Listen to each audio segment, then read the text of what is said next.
in houses. These problems include non-working elevators, lack of fire safety precautions, and indoor quality issues. If you are elected to City Council, what steps would you take to address the problems at 2100 Memorial?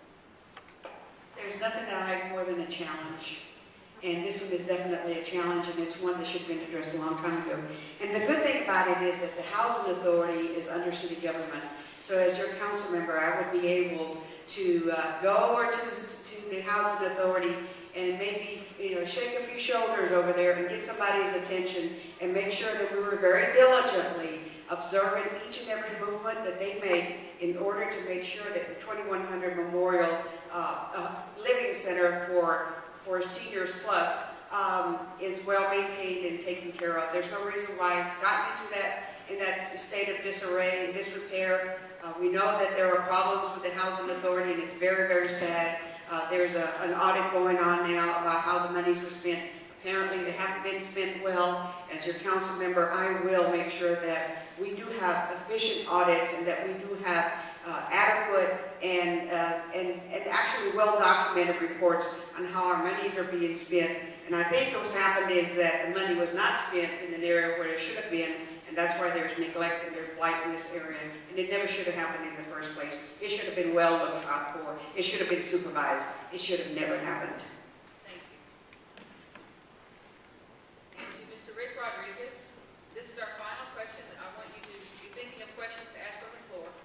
Mr. Rodriguez, what is the most efficient way to put more officers on the street, and how large do you believe that the HPD police force should be? Real quick, we're about 1,500 officers short. Simple as that. I joined in 1986. Guess what happened? We cut the budget, 4 years, non-hiring, public safety, and police and fire. We're still short-handed. We got technology that we're using now that can help the officers that are now on the street. We got video streaming. We got cameras. We can use them. We got a pilot program going downtown that we use these cameras and have a man by someone other than an officer to watch what's going on. About solving crimes is having a good witness out there, a witness who can find the suspect, get them arrested, get them charged. That's what we need to do. Other questions we have about IT tech. We spent $5 million on getting software for the HEC Center.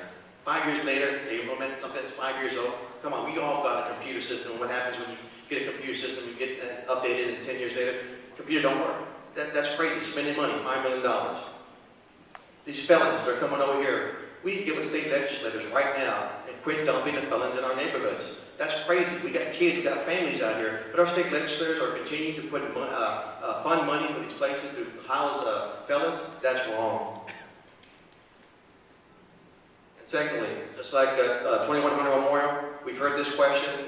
You got senior citizens living there. That should have never happened in the first place. It sounds like we need to get rid of this management company that's in there who's supposed to be taking care of this center at 2100 Memorial. It's wrong. We need to get and reevaluate who's in there in charge for this management company.